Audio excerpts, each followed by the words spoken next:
सभी को मेरा नमस्कार। मैं सुमन शर्मा आप सबका स्वागत करती हूँ। अनुवाद के पेपर से कुछ वस्तुनिष्ठ प्रश्न लेकर आपके साथ। सबसे पहले अनुवाद किसे कहते हैं, 2 नंबर का प्रश्न आएगा तो उसमें लिखना होगा ना कुछ। अनुवाद को आप कह देंगे कि ट्रांसलेशन कहते हैं, लेकिन ट्रांसलेशन से अकेले से काम नहीं चलेगा। वह प्रक्रिया है जिसके माध्यम से हम एक भाषा के कथ्य यानी मूल पाठ को दूसरी भाषा में रूपांतरित करते हैं यानी बदलते हैं, उसे हम अनुवाद कहते हैं। यानी उस प्रोसेस का नाम, उस प्रक्रिया का नाम अनुवाद है। अनुवाद में 2 भाषाओं का ज्ञान होना अनुवादक के लिए ज़रूरी है।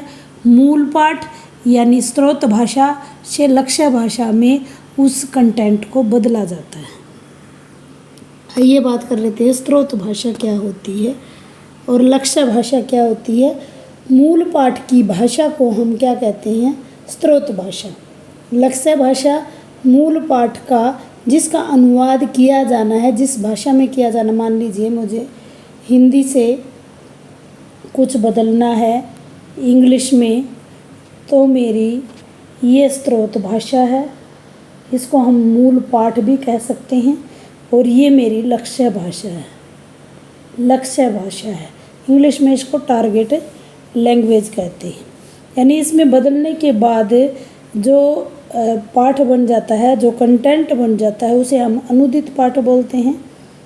जो नीचे मैंने बताया भी हुआ है, देख लेना। जैसे स्रोत भाषा किस में बदलती है, लक्ष्य भाषा में। मूल पाठ किस में बदलता है, अनुदित पाठ में। जैसे एग्जाम्पल दे दिया, हिंदी से अंग्रेजी में। जैसे राम पाठ पढ़ता है, राम रीड से लेसन। यानी कहने का मतलब क्या है, ये मेरे स्रोत भाषा है, सोर्स लैंग्वेज है, ये मेरी टारगेट लैंग्वेज है। इसको हम स्रोत भाषा और लक्ष्य भाषा कहते हैं। 2 नंबर में प्रश्न पूछा जा सकता है, कोई अन्य एग्जाम्पल देकर भी आप इसको अच्छे से समझा सकते हैं। अब अनुवाद के स्वरूप की बात कर लेते हैं। तो अनुवाद का स्वरूप कैसा होता है, तो अनुवाद का जो स्वरूप है वो 2 प्रकार से बांटा जाता है, सीमित और व्यापक। सीमित और व्यापक। सीमित में क्या करेंगे हम, पाठधर्मी आयाम और प्रभावधर्मी आयाम करते हैं। पाठधर्मी यानी सिर्फ कंटेंट को देखते हुए, छोटे से मूल पाठ को देखते हुए। प्रभावधर्मी उस रचना के पाठ को देखते हुए अनुवाद किया जाता है। जैसे रामचरितमानस, बाइबल, गीता, इनका अनुवाद यानी उसके प्रभाव को देखते हुए किया जाता है। व्यापक में हम 3 चीज़ों का ध्यान देते हैं। अंतःभाषिक यानी भाषा के अंतर्गत ही, यानी कहानी से उपन्यास, उपन्यास से कुछ या कविता से हम कोई और गद्य में कुछ निकाल लेते हैं। इस प्रकार अंतर्भाषी है। अंतर्भाषी एक भाषा से दूसरी भाषा में। और अंतर प्रतीकात्मक अनुवाद, इसमें हम प्रतीकों का भी सहारा लेते हैं। यह बात करी हमने स्वरूप की। 2 प्रकार से होता है, सीमित और व्यापक। सीमित में दो प्रकार, पाठधर्मी आयाम और प्रभावधर्मी आयाम। व्यापक में 3,